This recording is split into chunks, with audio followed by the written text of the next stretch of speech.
அஸ்ட்ரோசைன் channel வாயிலாக உலகெங்கும் வாழ்ந்து கொண்டிருக்கும் சகோதர சகோதரிகளுக்கு அன்பார்ந்த வணக்கங்கள் மற்றும் வாழ்த்துக்கள். இன்றைய பதிவு ஆடி மாத ராசி பலன்கள். முதலில் இந்த ஆடி மாதத்தினுடைய கிரக அமைப்புகள் பெயர்ச்சிகளை பார்க்கலாம். அப்படி பார்க்கும் பொழுது புதன் பகவான் ஆடி மாதம் 8ஆம் தேதி புதன் பகவான் வக்ர நிவர்த்தி அடைகிறார், அதாவது மிதுனத்தில். அதன் பிறகு இந்த ஆடி மாதம் கரெக்டாக 20ஆம் தேதி புதன் பகவான் கடகமனைக்கு பயிற்சி ஆகிறார். செவ்வாய் பகவான் இப்போ ரிஷபமனையில் உட்கார்ந்துருக்கார். ஆடி மாதம் 17ஆம் தேதி, அதாவது 2/8/2026 அன்று செவ்வாய் பகவான் மிதுனத்துக்கு பயிற்சி ஆகிறார். இந்த மாதம் முழுவதும் சூரிய பகவான் கடகமனையில் குருவோடு சேர்ந்து இருக்கிறது ஒரு அற்புதமான ஒரு அமைப்பு. அதே போல் ராகு பகவான் கும்பத்தில் இருக்கார், கேது பகவான் சிம்மத்தில் அமர்ந்திருக்கார். சுக்கிரனுடைய பெயர்ச்சி இந்த மாதம் இருக்கிறது. இது எப்போ நடக்குதுன்னா ஆடி மாதம் 16ஆம் தேதி 1/8/2026 சுக்கிரன் சிம்மத்திலிருந்து கன்னிமனைக்கு பயிற்சி ஆகிறது. அப்போ இதுவரைக்கும் பார்த்தீங்கன்னா இந்த ராகு கேதுனுடைய பிடியில் தான் எல்லா கிரகங்களும் இருந்தது. இப்போ சுக்கிரன் விலகி வருகிறார். அதே போல சனி பகவான் வக்ரமாகிறது. இந்த மாதம் எப்போ நடக்குது அப்படின்னா ஆடி மாதம் 11ஆம் தேதி, அதாவது 27/7/2026 மீனத்திலேயே வக்ரமடைகிறது. ஸோ இந்த கிரக அமைப்புகளை வைத்துக்கொண்டு இந்த ஆடி மாதம் என்ன பலன், அதாவது என்ன மாதிரி இருக்க போகுது, எதை செய்யலாம், எதை செய்யக்கூடாது, என்ன தெய்வத்தை வழிபட்டால் நமக்கு சிறப்பு என்பதை பற்றி இந்த பதிவில் டீட்டெயிலாக 12 ராசிகளுக்கும் நம்ம பார்க்க போகிறோம். இந்த பதிவை ஸ்கிப் பண்ண வேண்டாம், முழுவதுமாக பாருங்கள். ஏதாவது ஒரு ரூபத்தில் உங்களுக்கு யூஸ்ஃபுல்லாக இருக்குங்கிறதுல எந்தவித மாற்று கருத்தும் இல்லை. நம்ம சேனலை நீங்கள் ஃபஸ்ட்டு டைம் பார்ப்பவர்கள் என்றால் மறக்காமல் சப்ஸ்கிரைப் பண்ணிக்கிங்க.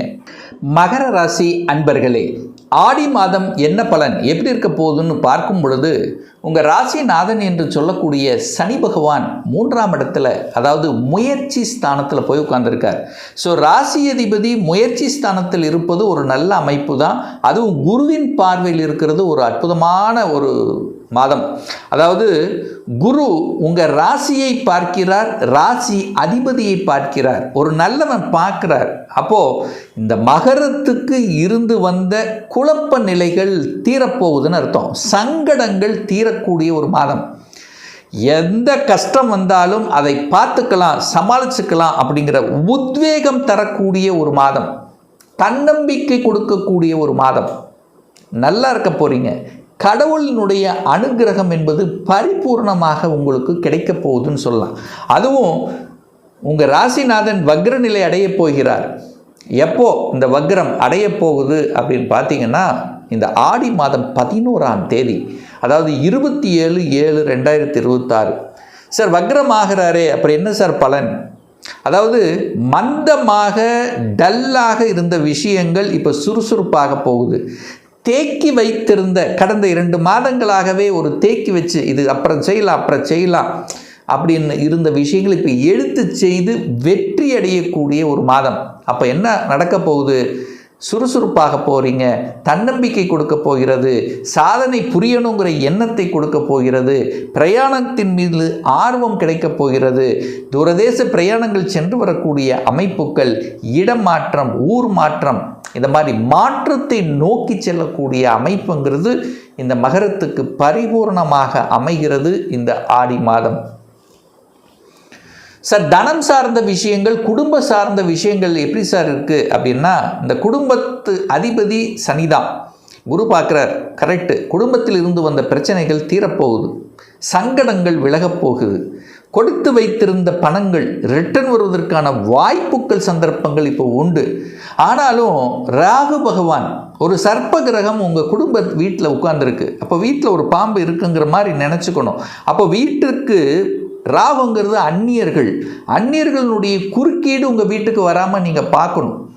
உங்கள் வீட்டில் உங்களுக்குள்ள பிரச்சனை வருதோ இல்லையோ, மற்றவர்களால் பிரச்சனை வருவதற்குண்டான அமைப்புகள் பரிபூர்ணமாக இருக்கிறது. ஸோ அதில் கொஞ்சம் கவனத்தோடு இருக்கணும் அப்படிங்கிறத ஞாபகத்தில் வச்சுக்கோங்க. மற்றபடி குடும்பம் நன்றாக இருக்க போகிறது.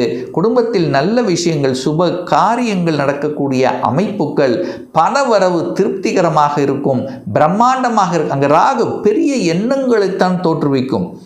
பெருசாக எல்லாமே பெருசாக இருக்கணும், பணம் ரெட்டிப்பாக வேண்டும், குடும்பம் வீடு பெருசாக இருக்கணும். ஸோ இந்த மாதிரி பெருசான ஒரு திங்கிங் தான் இருக்கும்.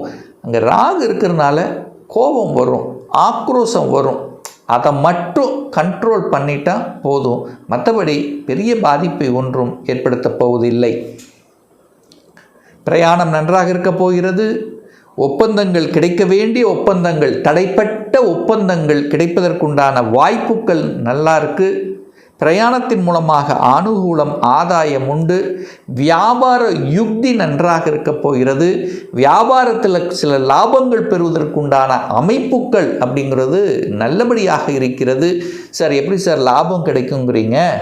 11ஆம் இடத்துல லாபம். அந்த 11ஆம் அதிபதியான செவ்வாய் 5ஆம் இடத்திலிருந்து 11ஆம் இடத்தை பார்க்குறதும், குரு தன காரக கிரகம் 11ஆம் இடத்தை பார்க்குதல்லவா? அப்போ உங்களுடைய முயற்சியால் தன லாபம் கிடைக்கக்கூடிய ஒரு மாதம் அப்படின்னு நீங்கள் எடுத்துக்கலாம். ஸோ எந்த அளவுக்கு உழைப்பை போடுகிறீர்களோ அதற்குண்டான பெனிஃபிட்டுங்கிறது இந்த மாதம் நிச்சயமாக இந்த மகரத்துக்கு உண்டு. 4ஆம் அதிபதி சுகத்தை தரக்கூடியவன் செவ்வாய் பகவான். அந்த செவ்வாய் பகவான் தனக்கு 2ஆம் இடத்தில் இருக்குது. அப்போ சுகத்தை தேடக்கூடிய அமைப்பு உண்டு. இடம், நிலம், வீடு, வண்டி, வாகனம் இதெல்லாம் உண்டானா கண்டிப்பாக உண்டு, அதில் மாற்று கருத்து இல்லை. ஆனால் வண்டி வாகனங்களில் செல்லும் போது வித்தைகள் காமிக்கிறது ஆகாது. இரவு நேர பயணங்களை முற்றிலுமாக தவிர்ப்பது நல்லதுங்கிறத மைண்டில் வச்சுக்கோங்க. சார் எப்படி சார் சொல்கிறீங்க? வாகன காரக கிரகமான சுக்கிரன் போய் 8ல் உட்கார்ந்துருக்கார், அட்டமஸ்தானத்தில் உட்கார்ந்துருக்கார். அப்போ ஒரு சிலருக்கு வண்டி பழுதாவது அல்லது வண்டிக்கு ஏதாவது ரிப்பேர் ஆகுறது இதெல்லாம் நடக்கும். பட் அது சரி செய்வீங்க. ஆனால் வித்தைகள் காமிப்பது, அந்த இரவு நேர பயணங்கள் இதெல்லாம் கொஞ்சம் தவிர்ப்பது மகரத்துக்கு சிறப்புங்கிறத மைண்டில் வச்சுக்கோங்க. அதே சமயத்தில் 5ஆம் அதிபதி பூர்வ புண்ணியஸ்தானத்தின் அதிபதியாக இருக்கக்கூடியவர் சுக்கிரன் போய் 8ல் இருக்கார். அப்போ குழந்தை நினைச்சு ஒரு வருத்தம்ங்கிறது உங்கள் ஆள் மனசில் கண்டிப்பாக இருக்கும் மகரத்துக்கு. சார் எதில் சார் வருத்தம் இருக்கும்? பையன் படிக்கிறதுல கொஞ்சம் டல்லாக இருக்கானே அப்படிங்கிற ஒரு எண்ணம் இருக்கும். அல்லது இப்போ ஒரு எக்ஸாம் எழுதியிருக்கார், அல்லது இந்த சீட்டு கிடைக்குமா, காலேஜில் கோர்ஸ் கிடைக்குமா, ஒரு என்ன சொல்கிறது, கிடைக்குமா கிடைக்காதா, அந்த ஒரு பதட்டத்தை கொடுக்கக்கூடிய ஒரு மாதமாக இருக்கும். ஆனால் கடைசியில் வெற்றி பெறுவது நிச்சயமாக உண்டு, அதில் மாற்று கருத்து இல்லை. பட் அந்த ஒரு பதற்றம் இருக்கும். ஏன்னா 5ஆம் அதிபதி 8ல் உட்காந்துருக்காரா, அதுக்கப்புறம் 5ஆம் அதிபதி நீச்சமாக போகிறாரா.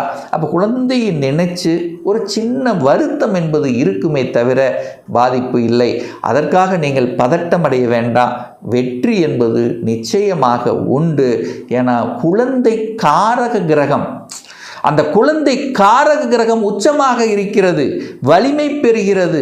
சில சங்கடங்கள், கஷ்டங்கள் கொடுத்து அதுக்கப்புறம் வெற்றியை கொடுக்கக்கூடிய அமைப்புங்கிறது கண்டிப்பாக உண்டு. அதற்காக நீங்கள் சஞ்சலப்பட வேண்டிய அவசியம் என்பது இல்லை. 6ஆம் அதிபதி கடன், நோய், எதிர்ப்பு, பகையை தரக்கூடியவன் யார் அப்படின்னா புதன் பகவான் தான். 6ஆம் அதிபதி 6ஆம் இடத்திலே ஆட்சி பலத்தோட வலிமையாக இருக்கார். இந்த மகர ராசி அன்பர்களுக்கு நிறைய பேர்த்துக்கு ஒரு பிரச்சனை வருது, ஹெல்த்தில் ஒரு பிரச்சனை வருது அப்படின்னா அது மேக்சிமம் நரம்பு சம்பந்தப்பட்ட, நியூரோ சம்பந்தப்பட்ட பிரச்சனையாகத்தான் இருக்கும். ஸோ அதில் கொஞ்சம் பார்த்துக்கலாம். அல்லது எலும்பு சம்பந்தப்பட்ட, என்ன சொல்கிறது, ஹீட்டு, உஷ்ணம் சம்பந்தப்பட்ட, ஸோ இதில் தான் சில தொந்தரவு காமிக்கும். பட்டு பெருசாக அப்படிங்கிறது கண்டிப்பாக இல்லை. அந்த தன்னம்பிக்கைக்கு காரக கிரகம் தான் சூரியன். அந்த சூரியன் குருவோடு சேர்ந்திருக்கார். இப்போ பெரிய மனிதர்களின் தொடர்புகள் கிடைக்கும். அரசாங்கத்தில் திடீர்னு ஒரு ப்ரமோஷன் கிடைக்கிறது, ஒரு இடமாற்றம் கிடைப்பது, அரசாங்கத்தின் மூலமாக அனுகூலத்தை அனுபவிப்பதெல்லாம் இந்த மாதம் எதிர்பார்க்கலாம். இந்த மகர ராசி என்பர்கள். ஏன்னா குருவோட சூரியன் சேர்ந்துருக்கான், நேராக உங்கள் ராசியை பார்க்குறான். சூரியன் உங்களை பார்க்குறார், தன்னம்பிக்கைக்கார கிரகம் உங்களை பார்க்குது. சூரியன் அரசுக்காரகம் உங்களை பார்க்குது. வெளிச்சம், சூரியன் உலகத்தை சுற்றி வருகிறது. அதே போல் சுற்றி வரக்கூடிய கௌரவம், இந்த மாதிரி அரசியல், அரசாங்கத்தின் மூலமாக ஏதோ ஒரு வகையில் நன்மை பயக்கக்கூடிய அமைப்புங்கிறது மகரத்துக்கு நிச்சயமாக உண்டு. 9ஆம் அதிபதி ஆட்சி பலத்தோட ஸ்ட்ராங்காக இருக்கார். அப்போ 9ங்கிறது பாக்கியம். குழந்தை பாக்கியத்துக்காக போராடி கொண்டிருக்கக்கூடிய மகரத்துக்கு அந்த போராட்டத்தில் வெற்றி உண்டுன்னு சொல்கிறேன். அப்போ குழந்தை பாக்கியம் இல்லாத தம்பதிகளுக்கு குழந்தை பாக்கியத்தை கொடுக்கக்கூடிய அமைப்பு இந்த பிரபஞ்சம், நீங்கள் வழிபட்ட உங்களுடைய குலதெய்வம் அருள் கடாட்சம்ங்கிறது பரிபூர்ணமாக இருக்குது. ஒரு நல்ல செய்தி, ஒரு நல்ல குட் நியூஸ் உங்கள் காதுக்கு இனிமையாக ஒரு பாக்கியம் கிடைக்க காத்து கொண்டிருக்கிறது. சார் எப்படி சொல்கிறீங்க? சனி, நீங்கள் 9ஆம் இடத்தை பார்க்குறீங்க, உங்களுக்கு ஒரு பாக்கியம் வரணும். பாக்கியஸ்தானத்தின் அதிபதி வலிமையாக இருக்கார். குரு பகவான் உங்களை பார்க்குது, குழந்தை காரக கிரகம் உங்களை பார்க்குது, உங்கள் ராசியை பார்க்குது. அப்போ குழந்தையின் மூலமாக அனுகூலம், ஆதாயம் அப்படிங்கிறது கண்டிப்பாக எதிர்பார்க்கலாம். அதில் எந்தவித மாற்று கருத்தும் இல்லை. 10ஆம் அதிபதி தொழில் ஸ்தானத்தின் அதிபதியாக இருக்கக்கூடியவர் யாருன்னா சுக்கிரன். அந்த சுக்கிரன் போய் 8ல் மறைஞ்சிருக்கார். அப்போ 10, 8 கனெக்ட் ஆகுதா? அப்போ 10ங்கிறது தொழில், வேலை என்னன்னாலும் 8ங்கிறது ஒரு வலி வேதனை கொடுக்கு. அப்போ தொழில் அலைச்சல், திருச்சல், டென்ஷன், ப்ரெஷர் இது கண்டிப்பாக இருக்கும். அதுக்கப்புறம் சுக்கிரன் பாருங்கள், இந்த மாதம் ஆடி மாதம் 16க்கு அப்புறம், அதாவது 1/8 ஆகஸ்ட் 1ஆம் தேதிக்கு அப்புறம் சுக்கிரன் நீச்சமாகிறார். நீச்சம் என்றால் தியானத்தில் இருப்பதைப் போல. அப்போ 10க்குரியவன் எங்கே? 10க்குரியவன் தனக்கு 12ஆம் இடத்தில் வந்து நீச்சமாகிறார். அப்போ இந்த காலகட்டத்தில் மட்டும் வேலையை விட்டுட்டு தேடக்கூடாது, யாரையும் நம்பக்கூடாது. கொடுத்த வேலை கரெக்டாக ஃபாலோ பண்ணுங்கள், உங்களுடைய மேலதிகாரி ஒபே பண்ணுங்கள். ஏன்னா சூரியனுங்கிறது தான் உங்கள் மேலதிகாரி குறிக்கக்கூடிய கிரகம். அப்போது வளைஞ்சு நெளிஞ்சு இடத்துக்கு தகுந்த மாதிரி செயல்படுங்க. ஏன்னா 10ஆம் அதிபதி 8ல் இருக்கார், அதுக்கப்புறம் நீச்சமாகிறார். அப்புறம் ஏதோ ஒரு சங்கடங்கள், ஏதோ ஒரு குறைகள், வேலையை பற்றி, தொழிலை பற்றி, அலைச்சல் திருச்சல் பற்றி, அல்லது குறை கூறுவதை பற்றி ஏதோ ஒன்று இருக்கும். அதை பெருசாக நீங்கள் எடுத்துக்கொள்ள வேண்டாம் அப்படிங்கிறது தான் இந்த இடத்துல சொல்கிறேன்.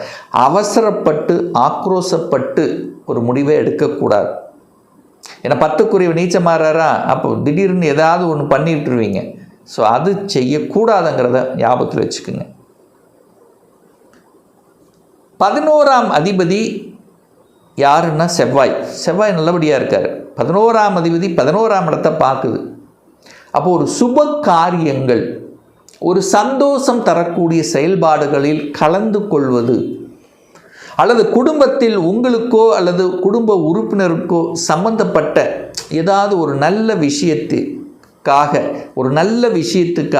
அல்லது சகோதரர்களுக்காக ஏதாவது ஒன்று நல்லது பண்ணுறது. ஸோ இந்த மாதிரி நல்ல விஷயங்கள் செயல்படக்கூடிய ஒரு மாதமாகவும் இந்த மகரத்துக்கு அமையப்பெறுகிறது. ஸோ ஆக மொத்தம் ஒரு நல்ல மாற்றத்தை தரக்கூடிய, ஒரு திருப்பத்தை தரக்கூடிய, வளர்ச்சியை தரக்கூடிய, தன்னம்பிக்கை குறிக்கக்கூடிய ஒரு நல்ல மாதமாகவே இந்த மகரத்துக்கு அமையப்பெறுகிறது. இப்போ நான் சொன்னது கோச்சார ரீதியாக இந்த ஆடி மாதத்துக்குரிய ஒரு பொது பலன்.